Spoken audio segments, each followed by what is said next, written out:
Click the link in the description for your free Amsoil catalog.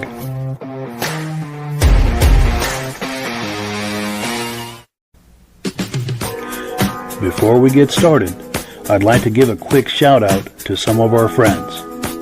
The Eastern Snowmobile Racing Hall of Fame. Search for them on Facebook. Central Minnesota Pond Racing. Search for them on Facebook. The historic Lancaster Motel for the ultimate Eastern trail riding adventure. Crane's Snowmobile Museum at 172 Main Street in Lancaster, New Hampshire. The Vintage Snowmobile Club of America Quarterly Magazine. The New Hampshire Snowmobile Museum at Bear Brook State Park in Allenstown, New Hampshire. And lastly, if you decide to advertise with the Vintage Snowmobile Podcast, this could be your advertising message. Well, good evening and welcome to the podcast. I'm really glad you're here. Now, we have a robust lineup of vintage snowmobile entertainment on tap for you tonight. But before we get into all of that, I want to make sure that everything is working properly. So if you can see my face and hear my voice, I'm going to ask you to leave a comment. Please let me know where you're viewing this from and whether you are a first-time viewer or a regular viewer. Now, to our first-time viewers, if this is your first time viewing the podcast, I hope you have a good time with us tonight, and I hope you decide to join us here each and every Thursday night at 9 p.m. Eastern Time. Now, this podcast simulcasts to 8 different places across Facebook and YouTube. So wherever you're viewing this right now, just circle back in 1 week's time, and we'll be waiting for you with another fun-filled episode. Pardon me. Now, to our regular viewers who are here week after week, month after month, and season after season, you are the ones who make this possible, and we really, really appreciate that. So we got comments aplenty coming in. Let's take a few, and then we'll get this party started. We've got BCJ Vids saying howdy back to you. Howdy, partner. Stacy and Art Fosler saying, hey guys, from Platkill, New York, regular viewers from the very beginning, and we very much appreciate that. Ned says, listening on the Benedim channel, outstanding. The Benedim channel is one of the YouTube channels where we go out to you, and that's been a very wonderful collaboration with Eric at the Benedim YouTube channel. David Lowry says, hello from Alberta. Have really enjoyed this season of podcasts. Thank you for your hard work. Well, thank you for that compliment. We really appreciate that. Ken Crozier says, hi, here in Warwick, New York. Nice to see you, Ken. Alan Gove, our good friend, says, good evening from New Hampshire. Nice to see you. John Sprenger Jr., our good friend, says, good evening from Eland, Wisconsin. Got 10 inches of snow last night. Holy cow. That's great. Mike Whiteside says, good evening, guys. It's almost Friday. Yes. Dave Trim says, hello, everyone from Carthage, New York. Nice to see you. Reese Fleury, our good friend, says, good evening from Tupper Lake, New York, regular viewer. Max Garage is here checking in from Northeast Ohio. Looking good, sounding good, and looking forward to another great show. Thank you. Appreciate you being here. Mad Dog says, Randy from Wisconsin, looking and sounding good. Good evening to everyone. Thank you for that. Our good friend Eric at the Benedim YouTube channel says, loud and clear and nearly snowless Camden, New York. Wow, their snow went fast. Not too long ago, they were just buried in it. Ivan Mayu says, loud and clear from Sudbury, Ontario. And Bill Welday says, hello, everyone. Bill from Pinckney, Michigan.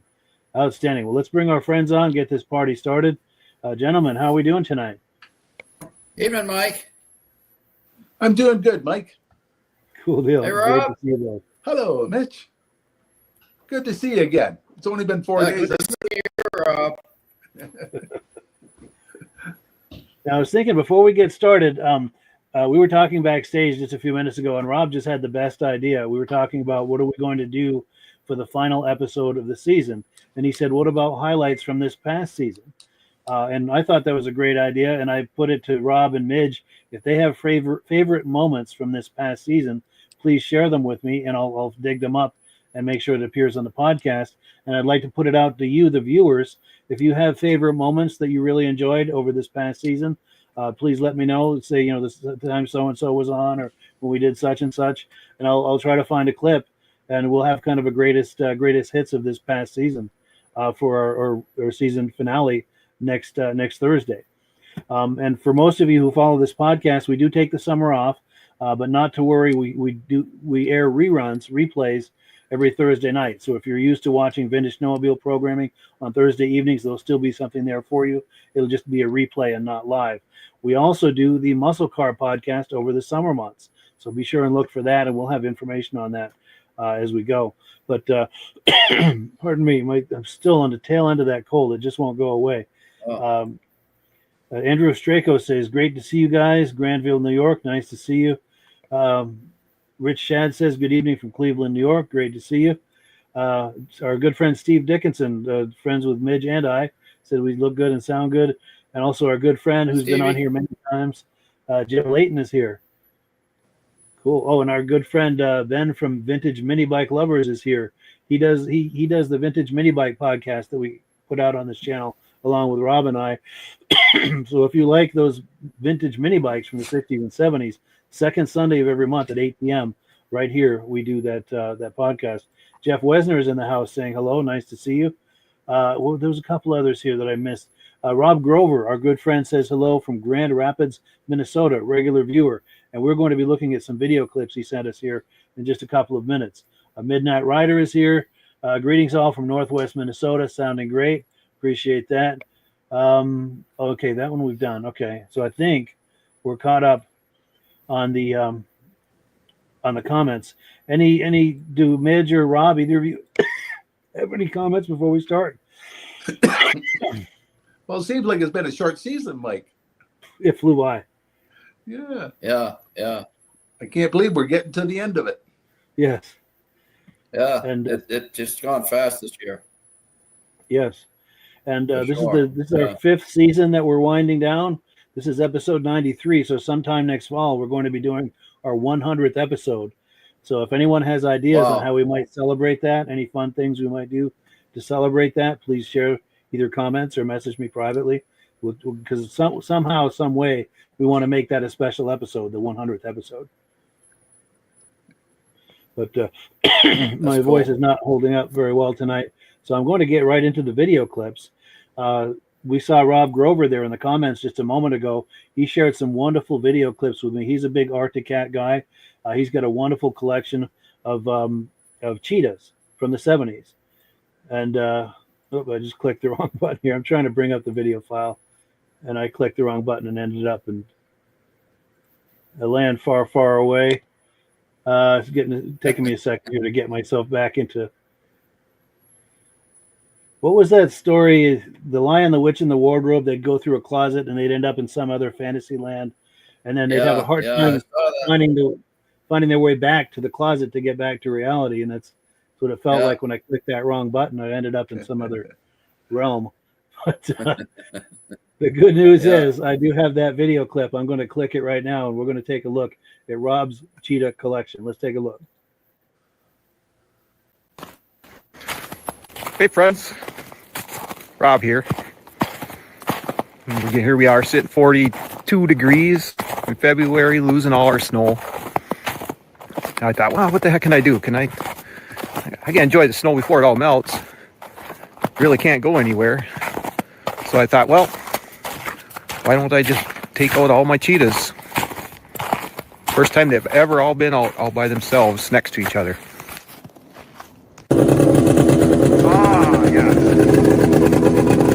Love the sound of the Kawasaki and the Arctron exhaust. Let me shut her down and I'll talk about all these. Well, I hope you guys can see this. It's another low light cloudy day. Got all the cheetahs out of the barn. 72 through 78. We got 3 72s sitting there, 2 73s, a 74, a couple 75s, a 76, a 77, and a 78. So I'll start right here with this one. This one here, 78 Cheetah 5000. Got this from a friend of mine down in Illinois at the time. He started the restoration on it. I was able just to drive down there, pick it up. He had to move. I just finished up the track, the skid, the seat, and he did the rest. He did an awesome job. I was fortunate enough to get this. I couldn't find the 78. I had to drive all the way to Illinois to get one. And of course, you find them everywhere after you drive that far. But it was worth a 9-hour drive. Beautiful 78.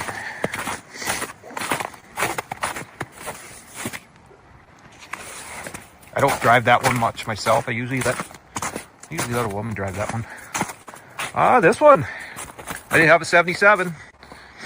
Had to drive all the way down to southern Minnesota. The sled came out of Iowa. Didn't have a 77. Looked hard. Couldn't find one. Since then, I found a ton of them.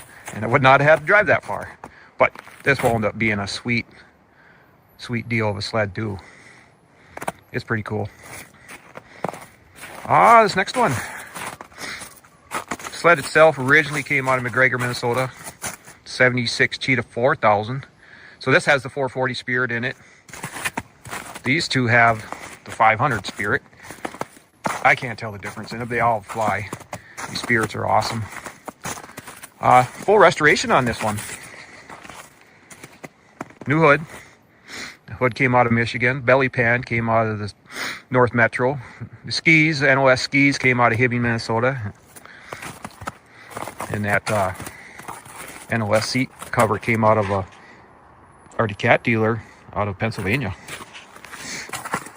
So 155 miles on it since restoration. Love driving that sled. Oh yeah, here we go. This sled here, the most I've ever paid for any vintage sled, but it was so nice that to me it was worth $800. And I've never paid that much for any sled ever for vintage. But I saw it. I was like, we got to have that. As far as I know, we are third owner on it. Last licensed in 1978 in Wisconsin. The sled originally came out of Wisconsin. I got it from the second owner out of North Branch, Minnesota. It was too nice to pass up, so I was like, I got to pay the $800. And I went and got that. And that was quite a while ago. That was 10 years ago, probably. So another nice sled.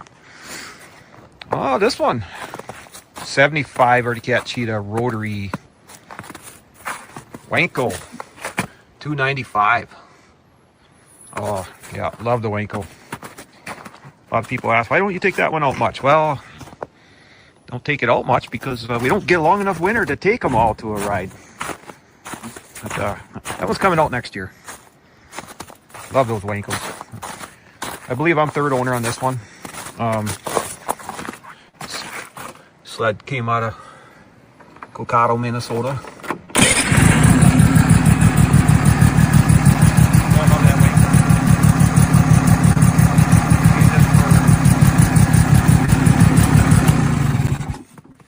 Oh, yeah. Now this one I am second owner. 74 Cheetah 340. 340. I was on a vintage ride. Somebody asked me, hey, do you want a 75 Cheetah? And I said, no, I don't want one. I already have one. I already have two. Family members that were on that ride were discussing it, and they said, hey, I think the nephew goes, I think that's a 74 we have, not a 75. Anyhow, family members were discussing it. Wound up talking to them and discovered they only live 5 miles from where I live. So went over there, pulled the cover off, had the original cover. Sure as heck, 74 Cheetah. I was like, oh, yep. I didn't have one. I had to get one. Had to get it. Beautiful sled. Beautiful second owner sled. Lucky on that one. This one. This one here, 73 Cheetah. Started out as a 73 Cheetah 400 Kawasaki in it. I've done some work to this one. This one here had a bent up belly pan on it, pretty good. So I found a belly pan, and it's a fiberglass pan. Nobody knew what it fit. I was like, oh, that looks like a cat pan. Snow Stuff made some replacement pans for a while. I'm like, we're gonna put that on that. We're gonna put that on that Cheetah mod. And we did. Deleted the front bumper. Had a friend of mine do that hood. And he did a beautiful job. Got hooker exhaust on it, dual HR carbs. Gonna switch over to my Coonies. The HRs have been flawless. Got the full gauge package in it. 142 miles since restoration. I take that one all about once a year. It's probably my fastest, most fun cheetah to ride. My wife ain't too fond of that one, but I love that one. It's pretty cool. So yeah, if you're just joining us, we've been looking at Rob Grover's cheetah collection. Cheetahs from the 70s. Doesn't get better than that if you're a cat guy. Reactions to that, guys? I love that. The last one that he just showed, the 73 cheetah. Yes. That one there with the black belly pan. Are you kidding me? Wow. I love that. See, the rest of them all have the aluminum belly pan, but that with a black belly pan, wow. That does it for me. Yeah, that looks pretty sinister. And the chrome skis, we're there. Yes. Absolutely. That does it right there. Yes. That would look sharp out on the lake. Yes, it certainly would. Yeah. Definitely. Yeah. And what are you thinking, Rob? Did he tell you how many he had? I was trying to count. I think I'm up to 14. I think it's about 14. I counted at one point. I forget the exact And number. I like the way he keeps saying, gotta have that. Gotta have that. And he's never paid more than $800. I think I paid more than that for my skis on my race machine. Yeah. Good collection. Yeah. Yeah. Now the tour of the sleds does continue, and we're going to be looking at that a little bit later. I wanted to break it up. I've got about 17 minutes worth, and I wanted to break it up just in the interest of time, because I like to try to keep my video clips between 5 and 7 minutes when I can. But we're just getting started on this. We're going to look at something else here in a moment. In fact, let's take a few quick comments. I think there's plenty of comments on these sleds. Eric from the Benedim channel says, nice lineup, but great to see them all out on the snow. Bill Welday says, cat strong. Absolutely. Yeah. And Rob Grover, these are his sleds. He says, the fiberglass pan on the cheetah mod. Yes. Oh, and here we go. He says 13 cheetahs. Yeah. 13. Oh, boy. Yeah, if you love cats, it doesn't get better than that, cheetahs. I'll tell you. That is, that just... Doesn't get any better than that right there. No, it sure doesn't. And we're going to look at some more of that collection here in a little bit. But before we do, pardon me, my voice is not holding up tonight. Our good friend Mick Campbell, also a Vermonter, he's been to some of the Vermont shows this winter, and it's nice because he's on the other side of the state. He goes to a lot of the shows that I don't go to, like the Rendezvous, the Bethel show, the Rutland show, things like that. Those are not shows I make it to. So it's very kind of him to send images. So what I do is I take his images, I put them into a montage, put a little music under it, and it looks kind of, but not exactly like this. Let's take a look.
So yeah, thank you so much to Mick Campbell for those images.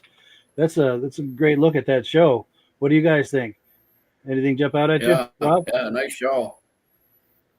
Is that Mitch's own Arctic Cat right there? Yes, this last one is his. Yes, it's a 71 Nice. Lynx. It looks like a rat sled. It might be a resto mod. I don't know. Rat sled. Yeah. Yeah. Yeah. There was quite a collection of that show. I like it when they have everything there. Like I call them barn busters. Ones you just pull out of the barn. Yeah. There's about 4 or 5 of them there. Yeah. Yeah. Definitely. And go back one picture. I don't know what those two are. They ski whizzes? The very first orange one with the 2 headlights? Yeah. And then on the other side of the place. Massey Ferguson, maybe. Yeah, and then the third one might be OMC, maybe. Oh, yeah. I'm not sure. I know the first one's Massey Ferguson Ski Whiz. I don't know. And Mitch knows what that Polaris is, don't you, Mitch? Yeah, the Polaris in the middle. That's a TX 340, I think. A TXL, wasn't it? Yeah. TXL.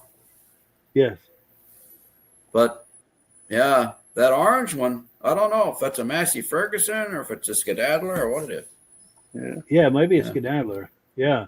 And then there was a picture of a real rusty one, but you seen the snow skis on the front. I don't know if that was original old Polaris with the engines on the back or what it was, because right there, all you seen is the front end of that one. Yeah, that might have been a Polaris. Yeah. Polaris, yeah.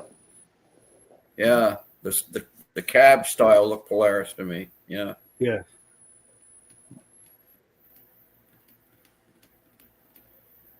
Yeah, and like those look like they may have come out of a barn. That yellow one there. Especially that's Skidoo, yeah. Yeah, and the Snow Traveler. Yeah. Yeah. There's some old cats.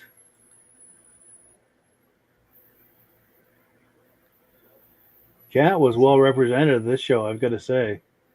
It was. Yeah, it was. Yeah. Oh, there's a Polaris for you, Midge. Right? I love that little Polaris Colt. Yeah, that's a cute yeah, little back Colt. when they had the red seats there. There's 3 of them with the red seats. Yeah. Yeah, that's a sharp little sled. Yeah. They only had that gunmetal blue metallic 1 year, Yeah. 72, and they had trouble with the paint staying on. We had to, when I was working for my uncle there at the Polaris dealership, they shipped us a whole bunch of paint. We had to paint the chassis over on a lot of sleds.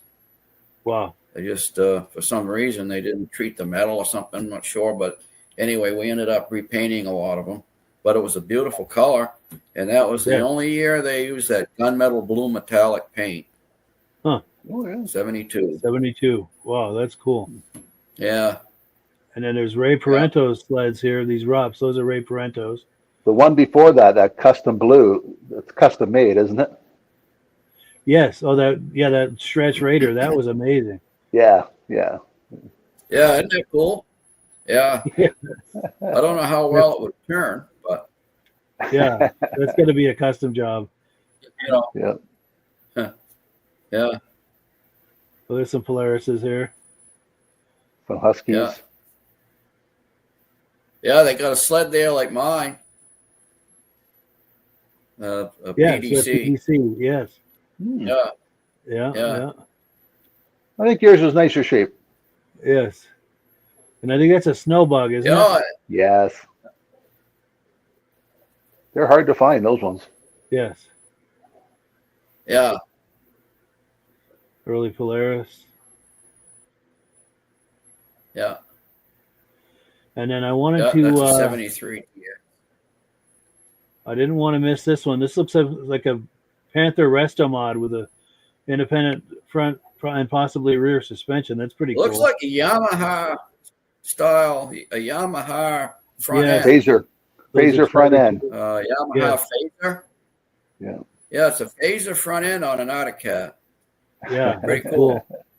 And this was pretty sweet too. Yeah, I was liking that an awful lot. With a caboose to match. I love that style. Yes. And then we've got a ton of comments that have come in.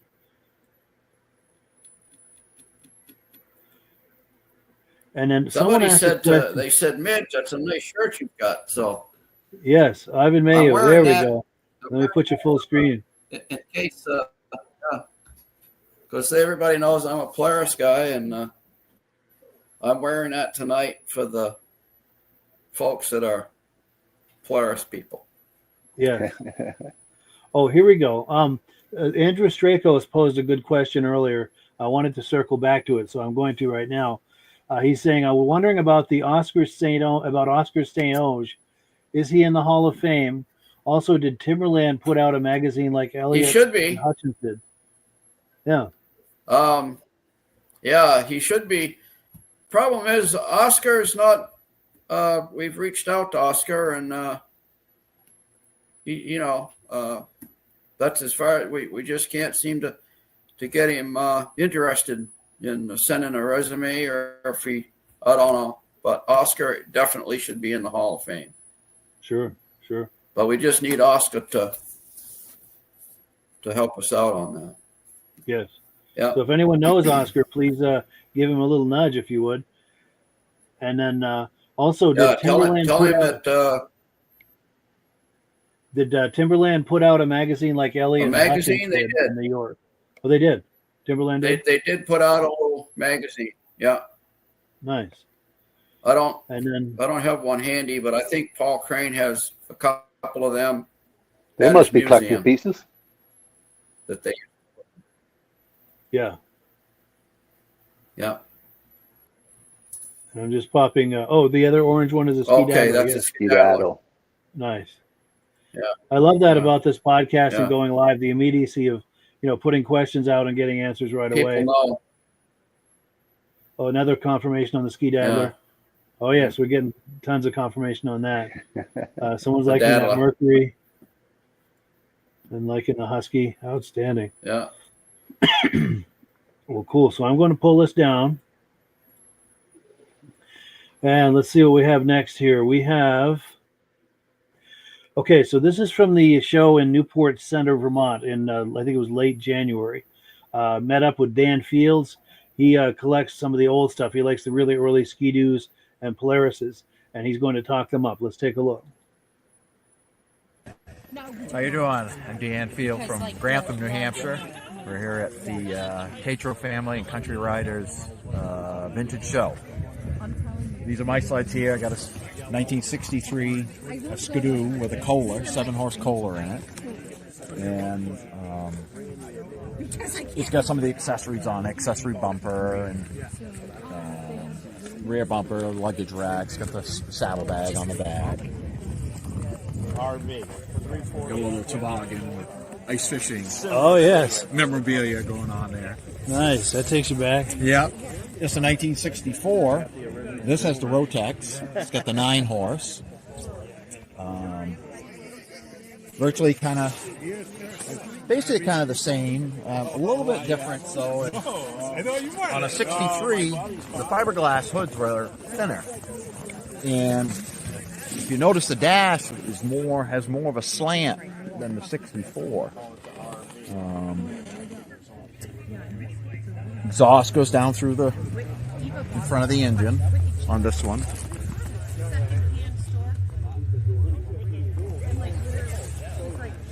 So on a 64, of course, you had an option, and you also could have an option on the 63. You could get the Rotex engine. Oh, really? One or the other? Yeah. One or the other, correct. Sure. 64. You could get a Kohler, but it wasn't. Wasn't a big advertised thing, but you could get that. But like I said, this is a 9-horse. The 65, that's an 8-horse, and that has a Kohler. So this is kind of the last of the Kohlers right there. So these came out of Elliott and Hutchins out of Malone, New York, and those were installed there. They weren't installed in Valcourt. But basically, the same steel body, 65. That's the last year of that look. 66, they had the black seats, stripe around the hood. Yeah. It's a real treat to see 3 consecutive years side by side like this to really do some detailed comparison. 62 would have been a metal cab. It would have been metal. Yes, it would have been metal. Would have been narrower. Sure. Would have had a Kohler. Could also have got a JLO engine. Small JLO. But my father has these Polarises. That's a 1964.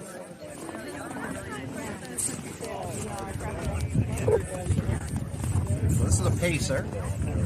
Has an 8-horse with an alternator in it, so it gives you the headlight. Spring. You can see spring skis. Do that anywhere else. Single track. Yeah. They basically call these a sport line models. That's what these are. They're just riding the north side. This is also my father's 1964 Voyager. So it's a twin track. It's got a 12-horse engine in it. But you also can get this in a twin cylinder Onan engine, which would be the same body, style. I want to see the twin tracks. Yep, please continue, yeah. So this is my brother's. It's a 1966 Super Pacer. So also Polaris. Got the 10-horse Kohler. Forward and reverse. Because all 3 of these have the transmission. Go forward and reverse. So how the Super Pacer came about was in 1964, Polaris built their first front engine machine called a Comet. And it was a disaster. It did not work. Had a terrible track, had terrible clutching. So Polaris had to do something. So they called back. A lot of the machines came back. So they brought them back, and they decided, okay, we're gonna make these rear engine. We're gonna put a rear track system on it. And so that's how the Super Pacer evolved. And they also would have come with an 8-horse Kohler. These are great little work sleds, or have fun with them. We've been up Mount Washington. This would be 23rd. I think our 23rd year. Tried to make Mount Washington. They're going to be doing that in March. But they got storage compartments. These 2 have storage compartments in the front. To put things. Hand throttle right here on the dash. Foot operated brake. The Voyager is basically the same way.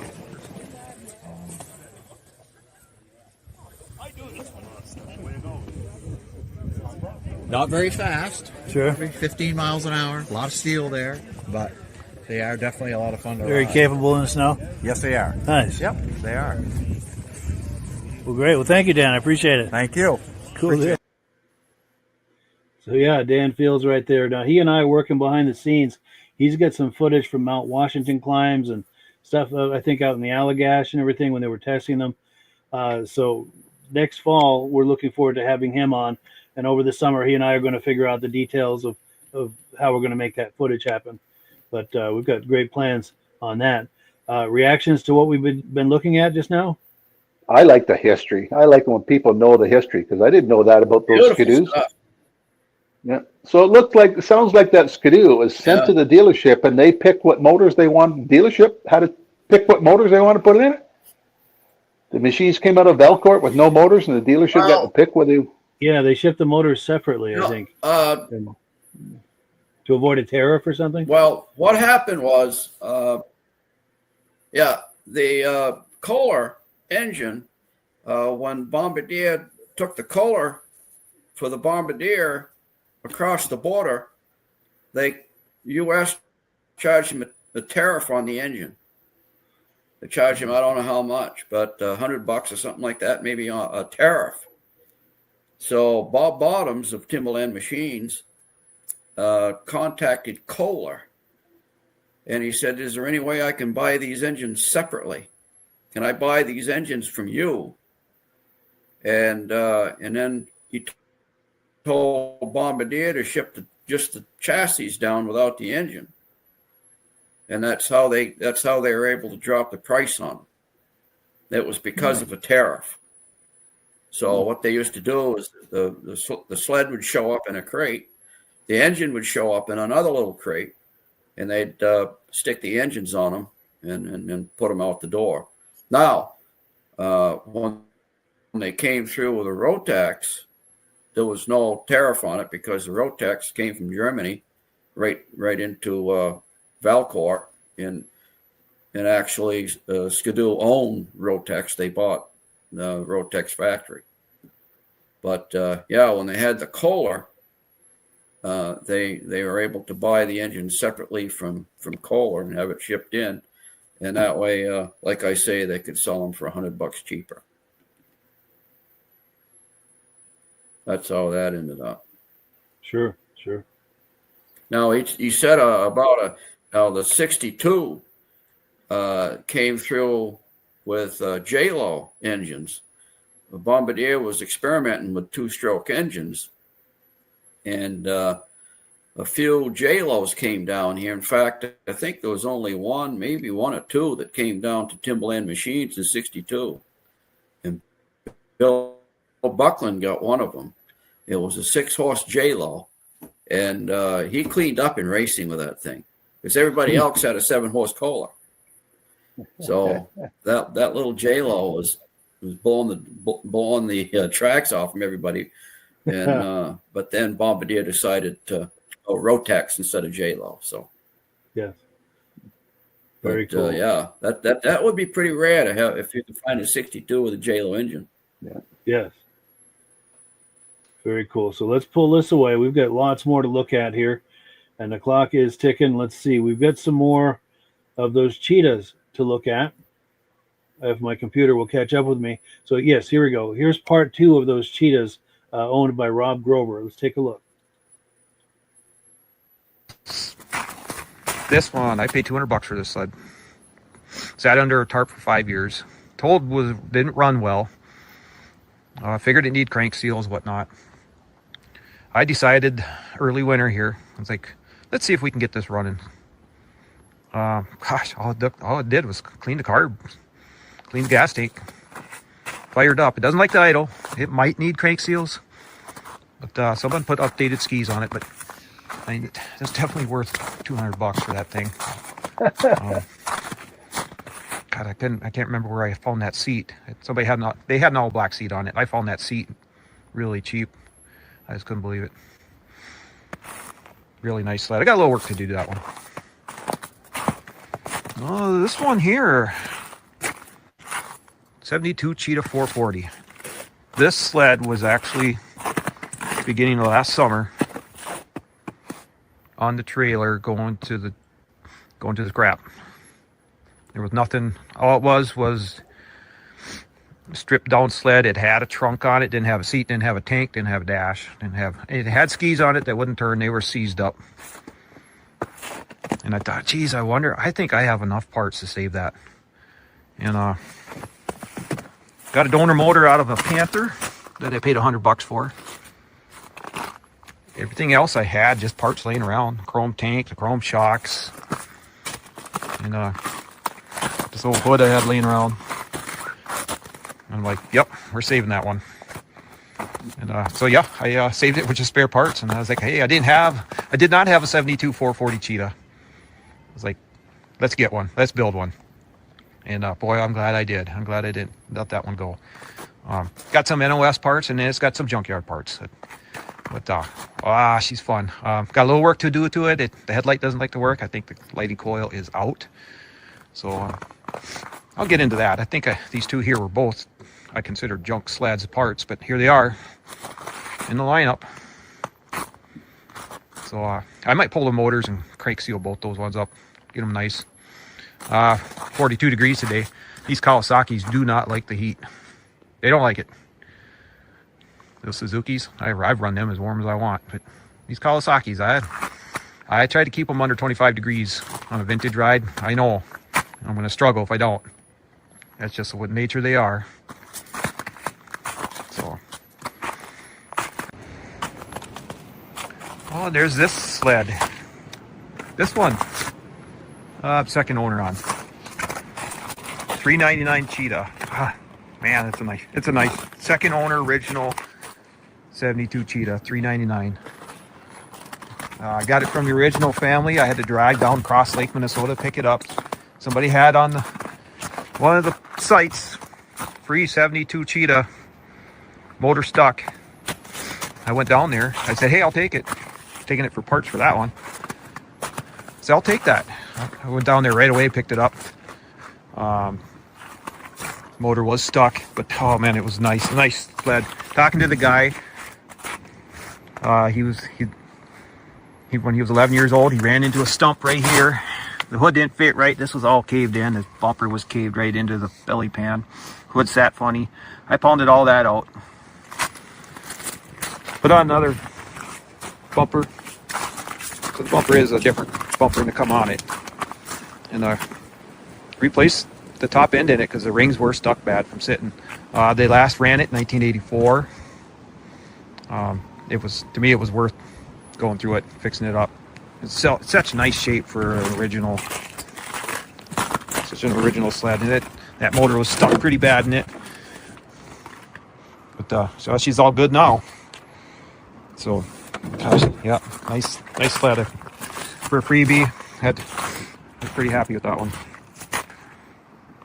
Then we'll drop over to this one. Might have heard this one running in the beginning of the video. This is a sled that I got off eBay for $141 with a blown motor in it. And I built it to ride the Jacobsen Classic Vintage Ride. When I first took the sled on the ride, it didn't make it across the road. And I just had junk parts on it. Made it across the road, it had died.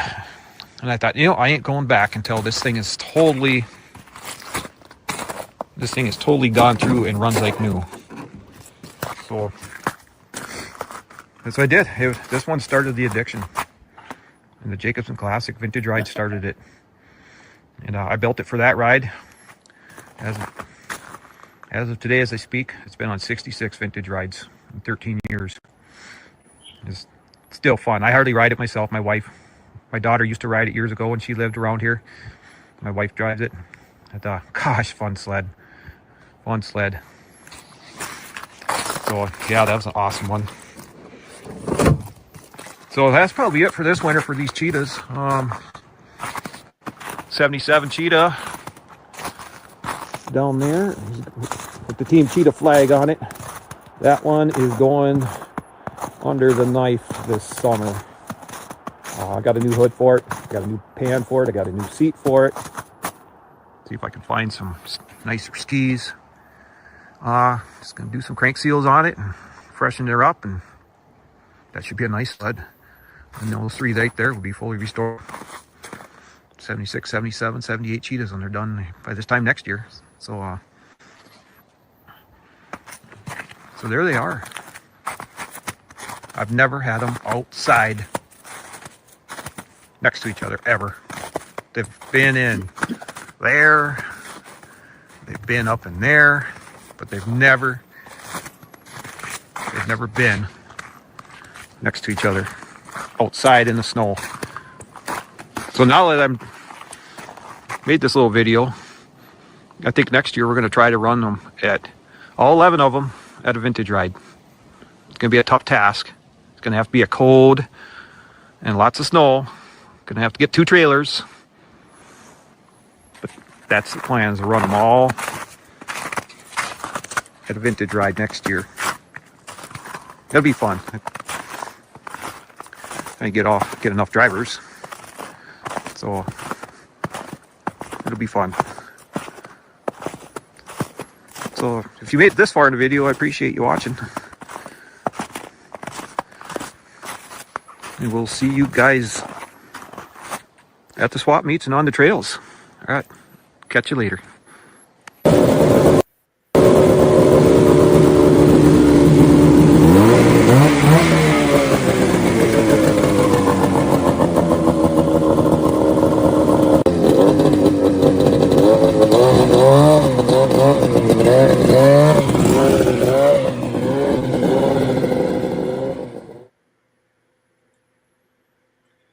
I'll tell you, for a cat guy, that sure makes the heart go pitter patter. That's cool. Wow. Tell him to sign me up, Mike. Yeah. I'll come and drive one for him. Yes, me too. Yeah, and Rob, Rob Rover, You can only ride one at a time. Yes. And if But if Rob he's going to take watching this, we'd like to have him get some footage when he takes them to the shows. If he's going to take 12 to the show, he needs some friends to help him. Yes. Yeah. Yeah. Boy, those are beauties, though. You know what? Really are. They sure are. Yeah. And how does he get those prices? I need him to help me find parts for my SRX. Yeah. Yeah, for sure. Yeah, one of them he had given to him. Yeah. Yes. Yeah, the one with the stuck and another one he paid $141. Yes, on eBay. Yeah. Nice collection. Yes. I'll tell you, those 72 Cheetahs make my heart go pitter patter. Because we had a 72 Cheetah 440 when I was a kid, and that sled has everything to do with why I do these vintage snowmobile videos and all of that. So anytime I see a 72 Cheetah, boy, it makes my heart go pitter patter. Yeah. Yeah. Those were the good old days, my friends. Yeah. Oh, and here, you don't have to be a cat guy to. Yeah, you don't have to be a cat guy to have your heart go pitter patter with slides that nice. Yes. But go ahead, Midge. What were you going to say? Yeah, yeah. Oh, I love the butterfly handlebars. Yes. And those were comfortable. Those are nice. Almost like a motorcycle. Very comfortable. Yeah, very comfortable trail riding machine. Yeah. Yeah. Yeah. Very much we enjoyed the hell out of that Cheetah that we had. Yeah, those were the good old days. Well, cool. So let me take this down because we got lots more to look at here. And next up, our good friend John Spranger Jr., he sends us footage every now and then, and he was out at the show in St. Germain. I think it was Labor Day weekend. And he actually came across Ray Parento's sleds, his Rups. And Ray Parento, of course, is from Vermont. He lives not too far from me. See him at all the Vermont shows. But yeah, he recognized the sleds, and he got up closer and said, "Hey, I know these sleds. These are from Vermont." So yeah, let's take a look at this rather than me keep talking about it. Let's have a look.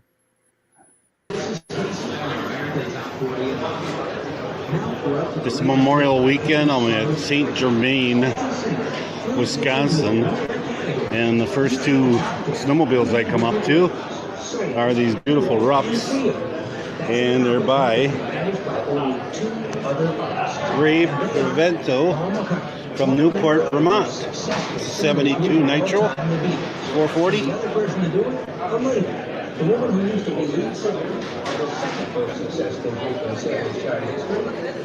Here's another one of Ray's, a 73 295.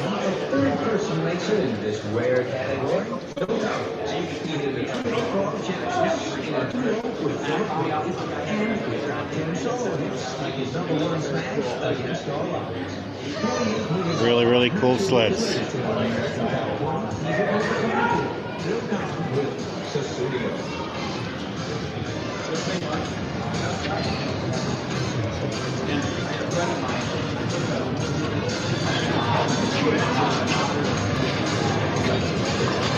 Here they're dragging a Manta, and I'm here early in the morning, and they're just starting to bring sleds in.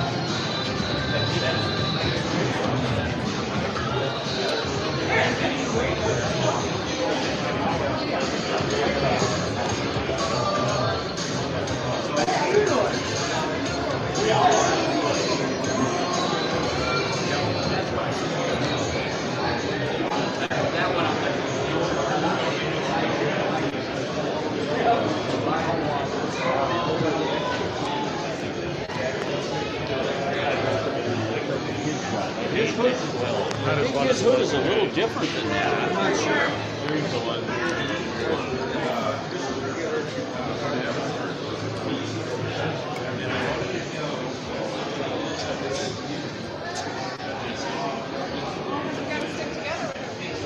Some nice hardy caps.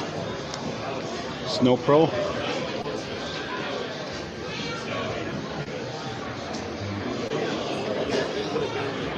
Got a drag sled there.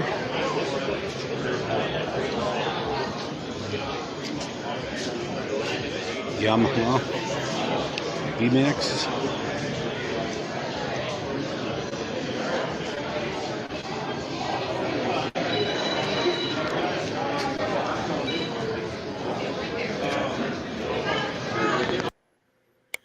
Yeah, so thank you so much to John Spranger Jr. for that footage. Really appreciate that. He's an excellent friend. In fact, let me see. I think I've got an image of him somewhere. Here we go. He and I have met a couple of times. He comes out to Vermont every now and then, and we try to hook up to get together for lunch. And here's one of those times a couple of years ago. Yeah, thank you so much, John, for that footage. We really appreciate that. Anything catch your eyes, gentlemen? I like that great VMAX. show. I mean, they had some nice looking stuff there.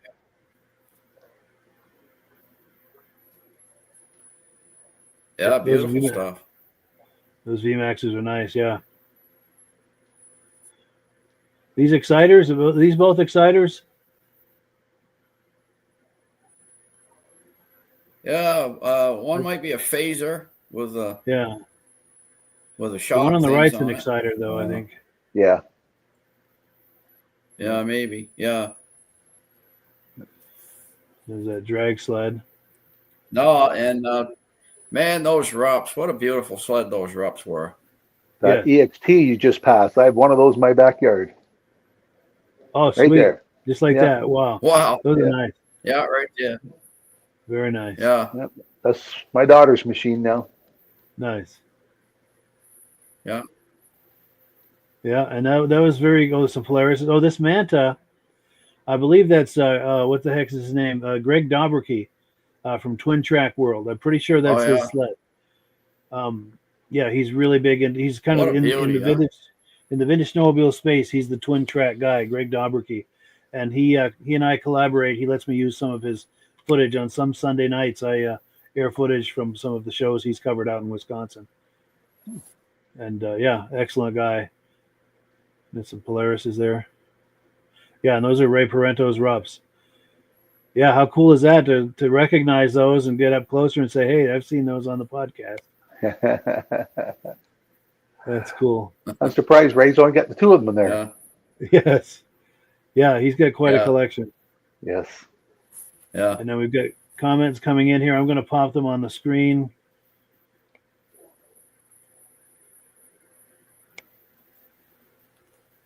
Yeah, 97 VMAX, yeah.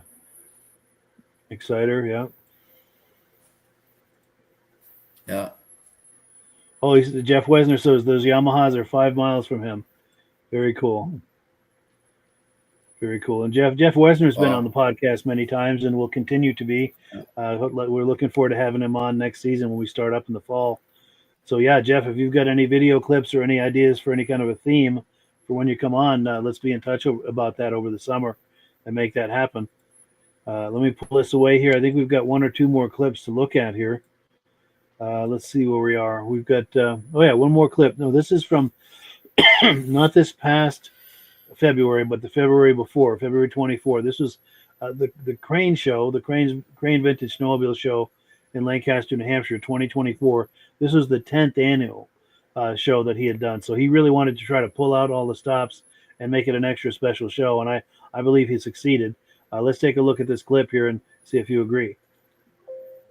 Well, hello, friends. We are here at the Cranes Snowmobile Show 2024. It's February 3rd, 2024, the 10th annual Cranes Vintage Snowmobile Show in Lancaster, New Hampshire at Cranes Snowmobile Museum, 172 Main Street in Lancaster, New Hampshire. Since it's the 10th annual show, they've pulled out all the stops to make it extra special, and we've got an extra special turnout today. This could be possibly the biggest turnout ever. As you can see, there's a sea of people and a sea of sleds, and it's kind of hard to get around with all the people and stuff, but we're going to do it anyway and try to give you a look at as many sleds as we possibly can. So let's get started. This is Phil Bell's Snowjet, 69 Snowjet.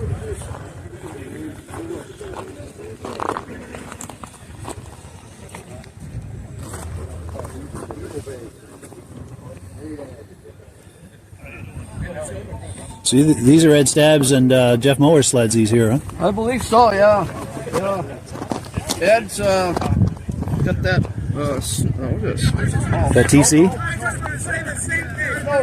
I've never heard of that. This one here. Way up, that orange. Oh yes, yeah. Yeah, it's very unique because the fiberglass cab is incorporated right into the metal of the chassis, so you can't remove the cab. Interesting. Yeah, never seen anything like that. That's a 66, which is quite stylish for 66 sled. Yeah, definitely.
So yeah, there we go. The sights, the sounds, and the smells from the crane show.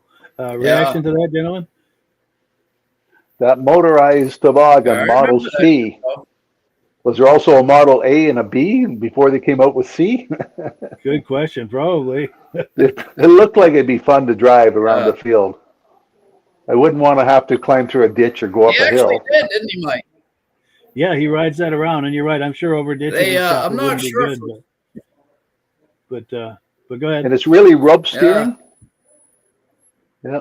The tan color one you talked about, Mitch, with the hood and body all one piece. What make was that, and who made it? Boy, I can't remember now what that was. Yeah, we're just that going to one come up. that Stab had. Right there. Yeah, right in the middle of the screen.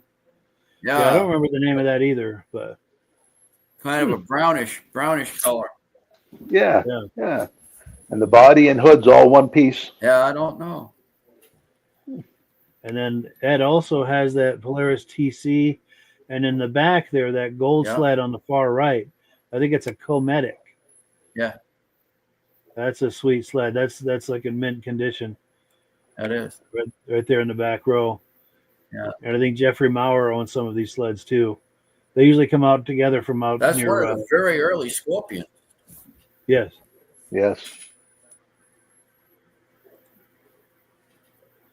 Oh, Fritz says he likes the music we were playing for that. Appreciate that.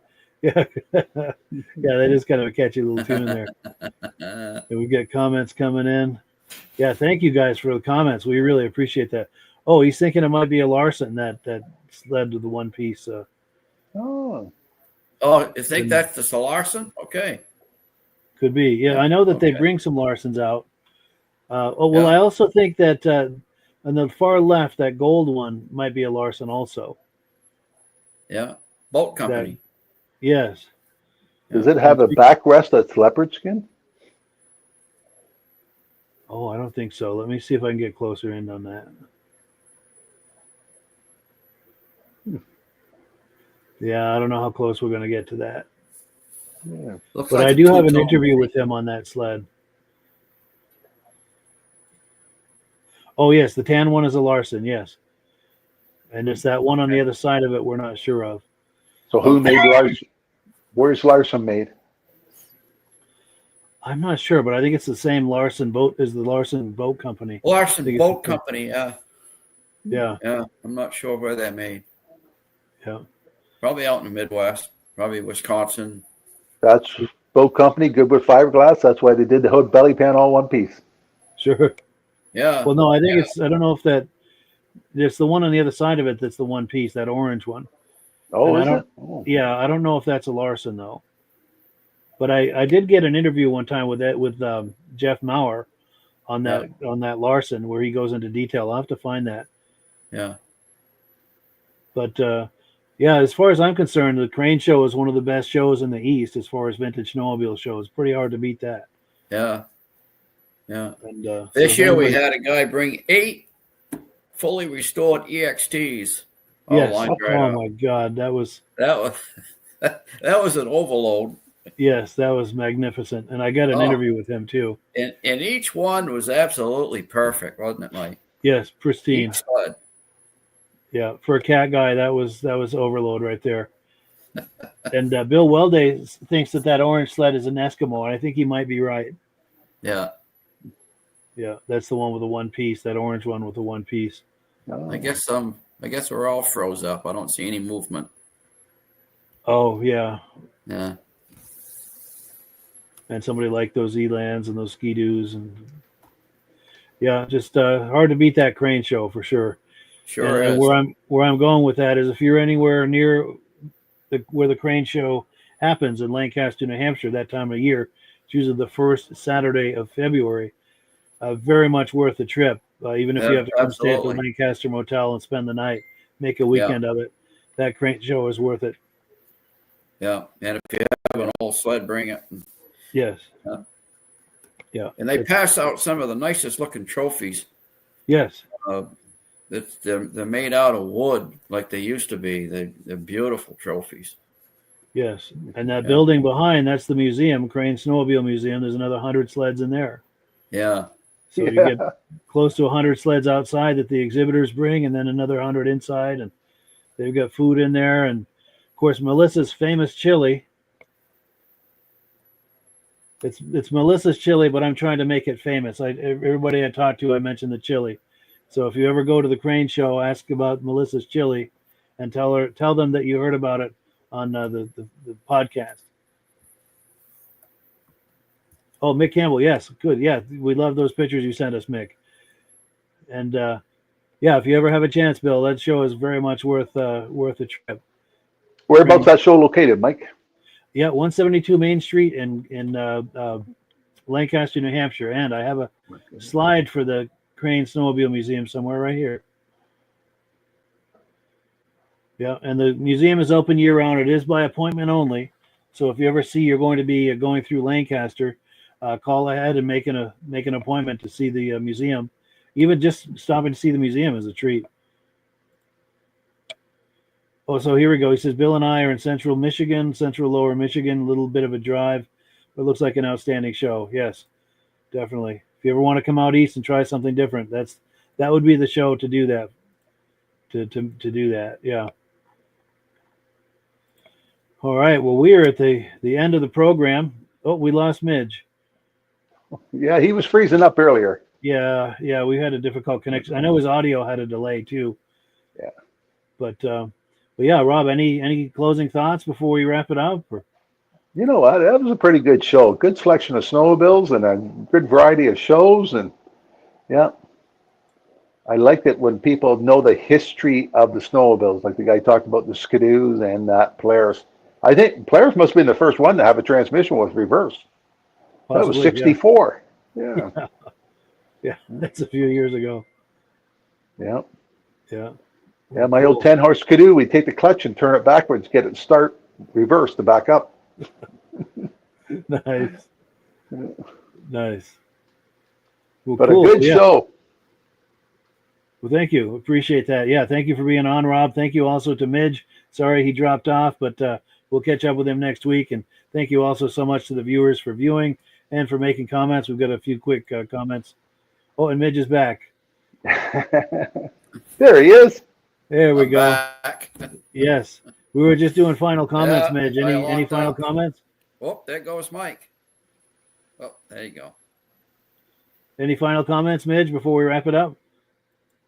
Oh, you had a good show tonight, Mike. Well, thank you. Yeah, very good.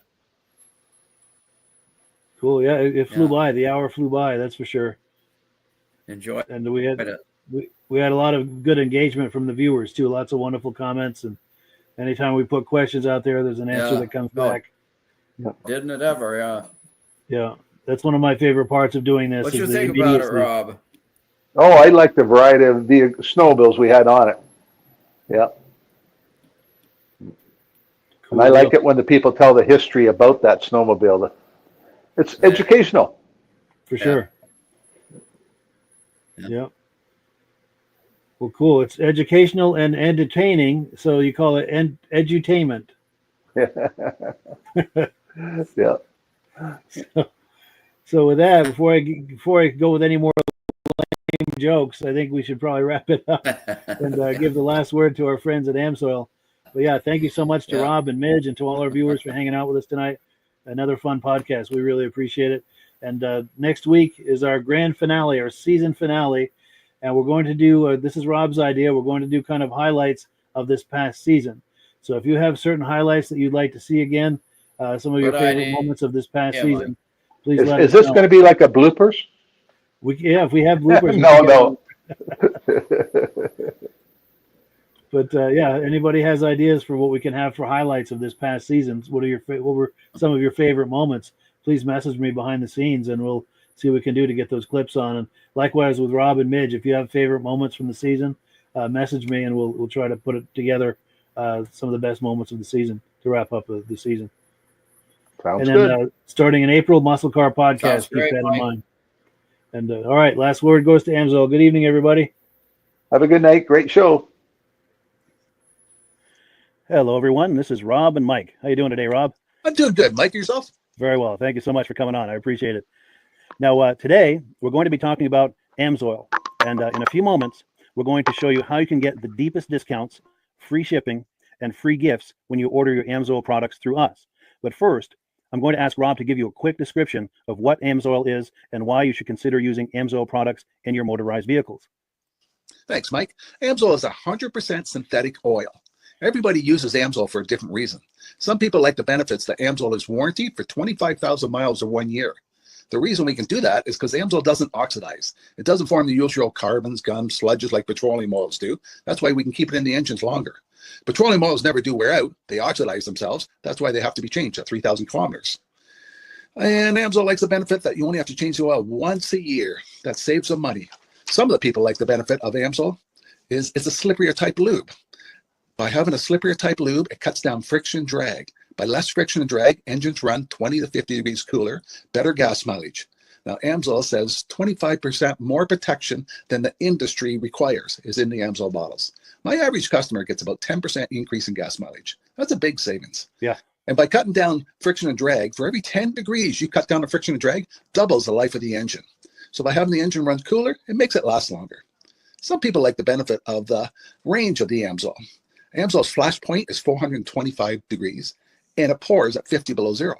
Wow. If you ever tried petroleum oil when it's 10 below, it turns to honey. And in the summertime, petroleum oil thins out, and once it thins out, that's when it starts breaking down. So Amsoil's an all-season oil, can give you better gas mileage, longer engine life, less maintenance. It ends up being cheaper over a year's time running Amsoil than it is petroleum oils. That's amazing. That's amazing. And Amsoil is available for pretty much any motorized vehicle, anything from lawn equipment, cars, trucks, boats, ATVs, motorcycles, snowmobiles. Yep. And a lot of people phone me up and say, well, what's the benefit of our gear loop? exactly what I told you about the engine oil. It pours in cold weather, it runs cooler, makes the equipment last longer. And they say, well, it's the benefit of the small engine. Same thing, makes the engine run cooler, last longer, better performance. So it saves on all the applications that Amsoil has available. Wonderful, wonderful. So yeah, let's talk now. Hopefully this has convinced people to think about maybe joining us in the Amsoil experience. Let's talk about some of the discounts and free shipping and how that all happens. I'm going to pop a graphic on the screen. And yeah, by all means, if you want to talk people through how this preferred customer program works. Amsoil has a number of different programs. One of our main ones is a catalog customer, where somebody can order directly out of our catalog. If they order out of the catalog, they order $100 worth, Amsoil will ship it right to their house. But our best program is our preferred customer. For only $10 for 6 months, you become a preferred customer, you save 25% on all the product. You order $100 worth, they're going to give you free shipping. You don't have to order a whole case. You can mix and match. Say you want 4 bottles of small engine, 7 bottles of 5W30, and a couple of gear loops. You can mix and match. You can order 1 bottle at a time if you want. There's no minimums, no maximums. By being a preferred customer, you save over 25% on all the products you're going to buy. Amsoil sends you extra gifts, a $5 gift certificate on your birthday, $5 when you renew your account, and stuff like that. So it's a good way to save on some of the products you want to buy. For sure, for sure. Yeah, it's an incredible value. And this is the deepest level of discount that anyone can get when ordering Amsoil. Is that correct? It is. It is. Wonderful, wonderful. So let's take people through the step-by-step experience of placing an Amsoil order. Then that would include signing up for the preferred customer discount, preferred customer program, so they can receive those deepest levels of discount. So let's go to the website. This is what the website's going to look like. These are some screenshots. Once you go to amsoil.com, there's a link in the description, or you can just type that into a browser, amsoil.com. This is the page you land on. At the upper corner of the page there, you see how I've circled in red. That is the link to click, the Join Now link. That will take you to the Preferred Customer Program page, where you can take advantage of all of these discounts and free shipping and everything that we've just been talking about. This is what that page looks like. In the lower right, you're going to click Join Now. This will pop up. You select the duration you'd like, whether it's 6 months or 12 months, and click Add to Cart. Now, once this pop-up goes away, you'll be back on the main page. And the upper left, you'll see where I've got that red arrow. It says Shop. Now you can start shopping for products, and on your very first order, you're going to get these discounts and the free shipping as long as it's over $100. You'll get all of these benefits right away. So once you click Shop, it's going to take you to the product page. There's different types of oils, lubricants, so on and so forth. For the benefit of this exercise we're doing now, I'm just going to click motor oil. It shows different types of motor oil. Let's click gasoline. Now this takes us to an item. It's their synthetic motor oil. And you can see the item there, and there's choices for different viscosities. But take a look at the price. Let's take a closer look. Let's zoom in. But if you've joined the preferred customer program first, you're going to automatically get the deepest levels of discount. That's what we're looking at here. You're saving $3.80 on that quart of oil. Instead of paying $16.29, you're now paying $12.49 for that quart of oil. That is the deepest level of discount you can possibly get. And then you just add the quantity that you'd like. You select any other items that you're thinking about, add them to the cart. And once you click Add to Cart for the final time, you're going to see this come up at the top of the screen. It's going to show your items and your the total that you're at so far. Pardon me. And then you just click View Cart in the upper right, and that'll take you to your cart. Take a close look here at the upper right. That blue box shows that you're getting free shipping. You're eligible for free shipping on this order because it's over $100. That little yellow box shows that you've got the preferred customer membership on your order that gives you the deepest levels of discounts for the next 6 to 12 months. And then below that, you've got the items that have been selected. For the exercise here, I selected 9 quarts of the signature series, but that brings us up over $100 for the free shipping. We're saving $34.20. And if you're ready to finish, you click Checkout Now, and that takes you to this screen here. If you haven't signed up with an Amsoil account at this point, just click in the lower right to create an account, create a new account. It's going to ask you for some basic information, name and those types of things. Now let's take a closer look. You'll see this gray shaded box. This is a very important box. This is going to ask you if someone has referred you to Amsoil. And if so, please enter my name. My name is Mike LaPierre. It's spelled right there on the screen for the correct spelling. And also the referral number, 304-555-94. That's how you make sure that Rob and I get credit for this. Now, in the interest of full disclosure, I have signed up for Amsoil under Rob. So when you order using this referral number, Rob and I both benefit. So if you enjoy these podcasts that we're doing, this is a wonderful way to support the podcast, because when you order using this referral number, Rob and I both benefit. And the commissions I make go directly toward offsetting the cost of doing these podcasts. So I thank you in advance for that, for using my referral number. I very much appreciate it. And once you've done that, you just go into the next screen to enter your payment information, and you're done. Now, once you've placed your order that's over $100, and that order includes your Amsoil Preferred Customer Program, you are now eligible to get a free DVD from myself. Now, this is going to be either a muscle car DVD or a vintage snowmobile DVD. Use the email address on the screen, wkspodcasts@gmail.com. Send me an email. Let me know which DVD you would like me to send you, the muscle car or the vintage snowmobile DVD, and I'll get that right out to you. As you're typing in that email, in the subject line, be sure and type in capital letters "free DVD requests" so it stands out as I'm checking my email, and we'll get that right out to you. So I guess the last thing, Rob, that we wanted to talk about is if someone is considering Amsoil as a business opportunity. Yes. If anybody has a retail or a commercial account and they would like to buy directly from Amsoil, just send Mike a line. He'll show you how to set up and you can buy directly from Amsoil. But if you are interested in starting your own part-time business, a part-time business that can grow into a full-time income, Mike and I will show you the Amsoil marketing plan. Amsoil has a large selection of products that cover almost every application. So it doesn't matter if you're into snowmobile, boating, or ATVing or hot rods, we have an oil for every application. It's a fun type business that's I really enjoy doing. Where else can I go and have fun and make money doing it? And Mike and I are here to help you all the way along. If you need any help on how to promote or to find new accounts, we're here to help you. For sure. So when you sign up under that number, this 304-555-94, you're getting Rob and I as a team. Now, Rob has been doing Amsoil for 40 years. Can you believe that? 40 years. So he knows every aspect of this business, and he knows all of the ins and outs of the products. So he'll be able to help you with any kind of product questions or any kind of questions to show you the different business models that you can do with Amsoil. And then the other thing that you get when you sign up under me is I've got a strong background in social media. So if you need some coaching on how to generate Amsoil leads using Facebook and YouTube, I'm happy to coach you with that when you sign up under Rob and I. You get both of us as a team to help you, to coach you, to support you, whatever you need to get you off and running with this business and having fun with it. Like Rob said, it's an enormous amount of fun. If you're like Rob and I and you enjoy going to any kind of boat shows, car shows, motorcycle shows, snowmobile shows, anything with a motor, you like going to those shows, those events, those races, this is a great way to turn that into a income opportunity for you.